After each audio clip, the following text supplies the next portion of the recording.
ಸಕ್ಕರೆ ಇರುವಂತಹ ಆಹಾರವಂದ್ರೆ ಎಲ್ರಿಗೂ ಕೂಡ ಇಷ್ಟನೇ. ಆದರೆ ಇದರಿಂದ ಆರೋಗ್ಯಕ್ಕೆ ಕೆಟ್ಟ ಪರಿಣಾಮ ಕೂಡ ಬೀರುತ್ತೆ ನೋಡಿ.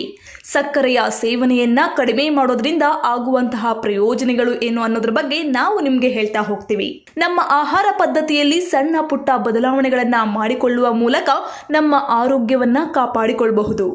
ಹೌದು, ಸಕ್ಕರೆ ಇರುವಂತಹ ಆಹಾರವೆಂದರೆ ಎಲ್ರಿಗೂ ಕೂಡ ಇಷ್ಟನೇ. ಆದರೆ ಇದರಿಂದ ಆರೋಗ್ಯಕ್ಕೆ ಕೆಟ್ಟ ಪರಿಣಾಮ ಕೂಡ ಬೀರುತ್ತೆ ನೋಡಿ.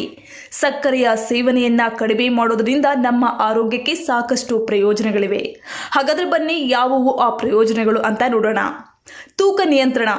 ಹೌದು, ಸಕ್ಕರೆಯ ಬಳಕೆಯನ್ನ ಕಡಿಮೆ ಮಾಡುವ ಅತ್ಯಂತ ತಕ್ಷಣದ ಮತ್ತು ಗಮನಾರ್ಹವಾದ ಪ್ರಯೋಜನವೆಂದರೆ ಪರಿಣಾಮಕಾರಿ ತೂಕ ನಿರ್ವಹಣೆ. ಹೆಚ್ಚಿನ ಸಕ್ಕರೆ ಸೇವನೆಯು ಸ್ಥೂಲಕಾಯತೆಯ ಹೆಚ್ಚಿನ ಅಪಾಯಕ್ಕೆ ಕಾರಣವಾಗಬಹುದು. ಸಕ್ಕರೆಯ ಆಹಾರವನ್ನ ಮತ್ತು ಪಾನೀಯಗಳಲ್ಲಿ ಸಾಮಾನ್ಯವಾಗಿ ಕ್ಯಾಲೋರಿ ಹೆಚ್ಚಿನ ಪ್ರಮಾಣದಲ್ಲಿರುತ್ತೆ. ಸಕ್ಕರೆ ಸೇವನೆಯನ್ನ ನಿಯಂತ್ರಿಸುವ ಮೂಲಕ ಜನರು ತಮ್ಮ ಕ್ಯಾಲೋರಿ ಸೇವನೆಯನ್ನ ಉತ್ತಮವಾಗಿ ನಿಯಂತ್ರಿಸಬಹುದು ನೋಡಿ. ಮತ್ತೊಂದು ಉಪಯೋಗವನ್ನ ನೋಡೋದಾದ್ರೆ ಮಧುಮೇಹ ಅಪಾಯ ಕಡಿಮೆ ಮಾಡುತ್ತದೆ. ಹೌದು, ಅತಿಯಾದ ಸಕ್ಕರೆ ಸೇವನೆಯು ಟೈಪ್ 2 ಮಧುಮೇಹದ ಬೆಳವಣಿಗೆಗೆ ನಿಕಟ ಸಂಬಂಧ ಹೊಂದಿದೆ.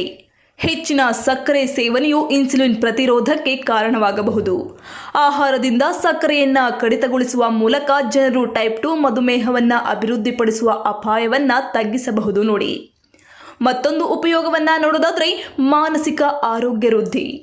ಹೌದು, ಮಾನಸಿಕ ಆರೋಗ್ಯದ ಮೇಲೆ ಸಕ್ಕರೆಯ ಪ್ರಭಾವವು ಕ್ಷಣಿಕ ಶಕ್ತಿಯ ಏರಿಳಿತಗಳನ್ನು ಮೀರಿಸುತ್ತದೆ ನೋಡಿ.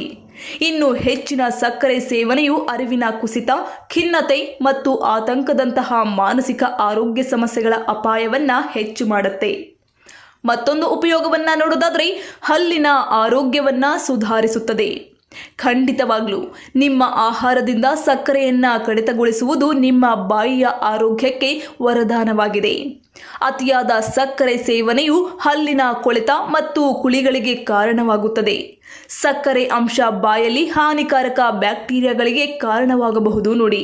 ಮತ್ತೊಂದು ಉಪಯೋಗವನ್ನ ನೋಡೋದಾದ್ರೆ ಉತ್ತಮ ಚರ್ಮದ ಆರೋಗ್ಯ. ಹೌದು, ಚರ್ಮದ ಆರೋಗ್ಯದ ಮೇಲೆ ಸಕ್ಕರೆಯ ಪ್ರಭಾವವು ಗಮನಾರ್ಹವಾಗಿದೆ. ಹೆಚ್ಚಿನ ಸಕ್ಕರೆ ಸೇವನೆಯು ಚರ್ಮದ ವಯಸ್ಸಾದ ಹೆಚ್ಚಳ, ಮೊಡವೆ ಮತ್ತು ಇತರ ಚರ್ಮದ ಸಮಸ್ಯೆಗೆ ಕಾರಣವಾಗುತ್ತದೆ. ಇನ್ನು ಸಕ್ಕರೆಯ ಸೇವನೆಯನ್ನ ಕಡಿಮೆ ಮಾಡುವ ಮೂಲಕ ಜನರು ಚರ್ಮದ ರಚನೆಯಲ್ಲಿ ಸುಧಾರಣೆಗಳನ್ನು ಗಮನಿಸಬಹುದು ನೋಡಿ.